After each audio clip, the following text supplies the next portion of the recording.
Ladies and gentlemen, welcome to the Sheep Get Sheared podcast. We're here we talk about people, politics, and popular culture.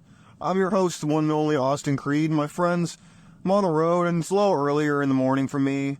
I gotta take care of some personal business, take care of some stuff with the VA out here, but I'm on my way over there and I had a thought of, look, I look around at society, and I look at things don't mean the same that they used to. You know, I know I'm not the first person to bring this up, but I just find it so enlightening and disturbing that so many different definitions of words have changed over time. Whether it be the fact that I remember when I was a kid, people wouldn't be able to make, well, by today's standards, would be an offensive joke. And people weren't getting canceled, people weren't getting attacked, people weren't getting pushed aside. People knew how to take a joke back in the day. Everybody, by the way. Now, you can't joke about anything. Now, you have to play the politically correct game. And wait a minute, let me tell you about the politically correct game for a second. Does anybody listening to this show know where the term politically correct came from? No? It came from Mao Zedong. That's Mao Zedong, the leader, the esteemed communist dictator of China. He was a huge advocate of it. Your old good friend, old Adolf, was a big fan of it. Stalin was a big fan of this politically correct culture. Now, I know that's very offensive to say. You say, oh, he's comparing them to the worst people on the planet. Well, I'll answer that with a question. If it walks like a duck and it quacks like a duck, do you think it might be a duck? Do you think I'm crazy for potentially thinking that? Maybe just a little bit? I don't think so. My friends, the people like to revision and revise reality. They like to rewrite reality, and I've had enough of it. Whether it's people saying that only whites can be racist, which is the most racist thing I've ever heard in my life. Where did this idea come from? That the very idea that only whites are capable of race and racism. Where did this idea come from? That only whites are capable of racism. You know, once I looked up the term racism, and it said it was the prejudice of anybody based on the color of their skin. Well, wouldn't that then mean that if you say that only whites can be racist, that you're inferring that because of the color of someone's skin, they're more inclined to a certain behavior? Wouldn't that fit the definition? Oh no, you see, all they gotta do is redefine the word like they did to inflation. When inflation was going up, people said, oh, we might be in a recession, so what did they do? They changed the definition of the word recession. Look it up, it was a real thing, I'm not making it up. This is straight out of the playbook of the deviants in the government. They do this all the time, but it's now overflowed into the government and the media, where they like to redefine things as soon as it suddenly makes them a little uncomfortable or it messes up the agenda that they're trying to push. They just change the terms and redefine reality. And they expect you, the schmuck, to just take the bait like a guppy in a fish tank and just eat it up, not ask questions, not say, wait, hold on a second, you just did what? You just tried to redefine a word? You just tried to redefine an entire term? You just tried to redefine reality? We can't let you do that. But for some reason, they're letting them do it. I'll give you an example. Back when Obama was running for president, the schmuck John McCain, remember him who ran for president a couple years ago? Well, more than a couple, I guess. But I remember I like listening to old political stuff. You might call me crazy. I call it a hobby. I was listening to this interview that he did with Larry King, may he rest in peace. And he was talking about how, he was asking John McCain if there was race a factor in this race, talking about this race against Obama back in, I believe, what, it was 2008? Asking if racism played a role in the election between Obama and McCain.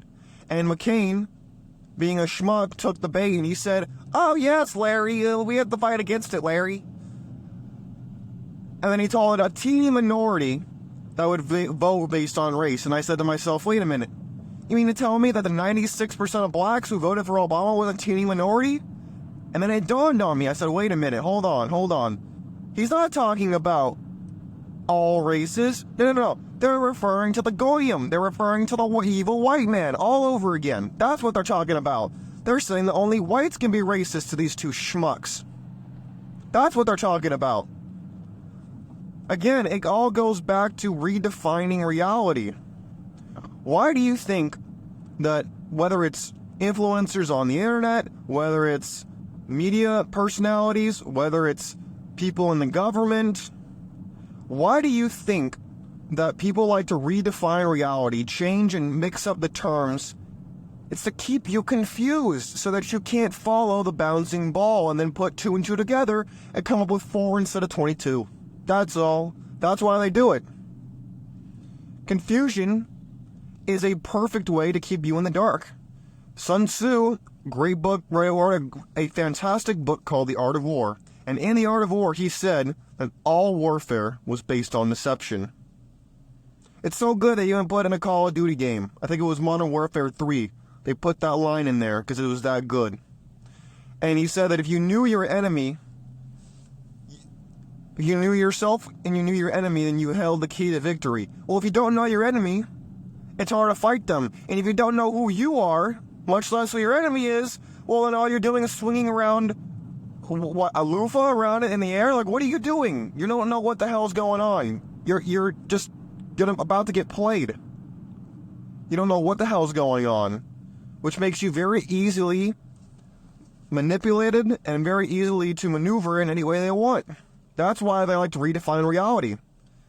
So my friends, I know it's I'm releasing this a little early. I'll be releasing this a little earlier than I normally do my show.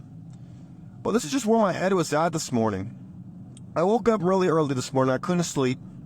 And I couldn't handle the fact that the world around me just seems to be shifting all the time. And look, I get it. You could call me a little paranoid if you want. Some of it potentially could be, I might be willing to accept that to an extent. But does that make me any less correct? Seriously. Does it make me any less correct in one of the things that I point out? The questions that I raise, does it? I don't think it does. My friends, I really want you to take a step back and I want you to ask, how much is the world changing around you? Are you changing with it? And are you doing it consciously? Or are you letting things just kind of shift around you and you're naturally changing with it? Because it's an old trick. It's a drip campaign. Slowly get you to shift into what they want you to become instead of you taking control of your own life and saying, hey, you know what? I see what they're trying to do. There might be certain elements of it that I like. There might be certain avenues I might be willing to go on and take in accordance with this in my own best interest instead of being moved like pieces on a chessboard. And don't think you're the knight or the rook or the bishop or the queen. You're a pawn. Don't for 1 second think that that's what you are or anything but a pawn, and that includes me. Why do you think I mentioned this to you? Not because I talk down to you, but because I am you. And that's why I want to point this out. I see what people are doing, whether it's in the local, state, federal government. And it's not just the government, by the way. I know I'm really tough on the government. But it's people around. It's people around us. You gotta remember that at the end of the day, stuff doesn't just happen in a vacuum. Everything is connected to an extent. Whether it's very directly or very indirectly, it makes no difference whatsoever. Please, I implore you to keep your senses heightened. Do not let things just happen to you. Be active. Be proactive and ready. You never know what's going to happen to you. Don't let people just rewrite reality for you. Have a voice. Speak out. Say, wait a minute. No. You're not going to do that. No. I'm not going to let you gaslight me. I'm not going to let you just lie to my face and get away with it. Look at this. I'm looking at a poster. I'm driving in a car. I'm looking at a poster saying that the poster says we should end poverty for good. Well, of course we should end poverty. But guess what? We're sending all the money to Ukraine and to every basket case in the world instead of dealing with our own poor. Where's that conversation at? Answer, nowhere. I don't hear anybody else talking about it. We're willing to give out money to everybody except for our own people. Instead of investing that money into actually helping people in our own country, we'd rather help out people in Europe, Africa, Australia, South America, instead of helping ourselves. Using our own resources to help ourselves. Wow, what a crazy concept that is. My friends, I think I've gotten my point across. I don't want to... I could talk for hours. I might do it one day, but please take care of yourselves. I know this is just the beginning of the weekend for some of y'all. Take care of yourself. Have a fun weekend. Enjoy yourself. Because life is short. I know it's tough on everybody, but please, make sure you enjoy yourself from time to time. Because life's too short. My friends, God bless you. God bless your families. God bless America. We're out of here. And I look forward to seeing you again on the next show. I should be getting the Biblical Bachelor series back online tonight, because that should be coming out in about a week and a half, 2 weeks. I'll be putting up on pre-order, hopefully today.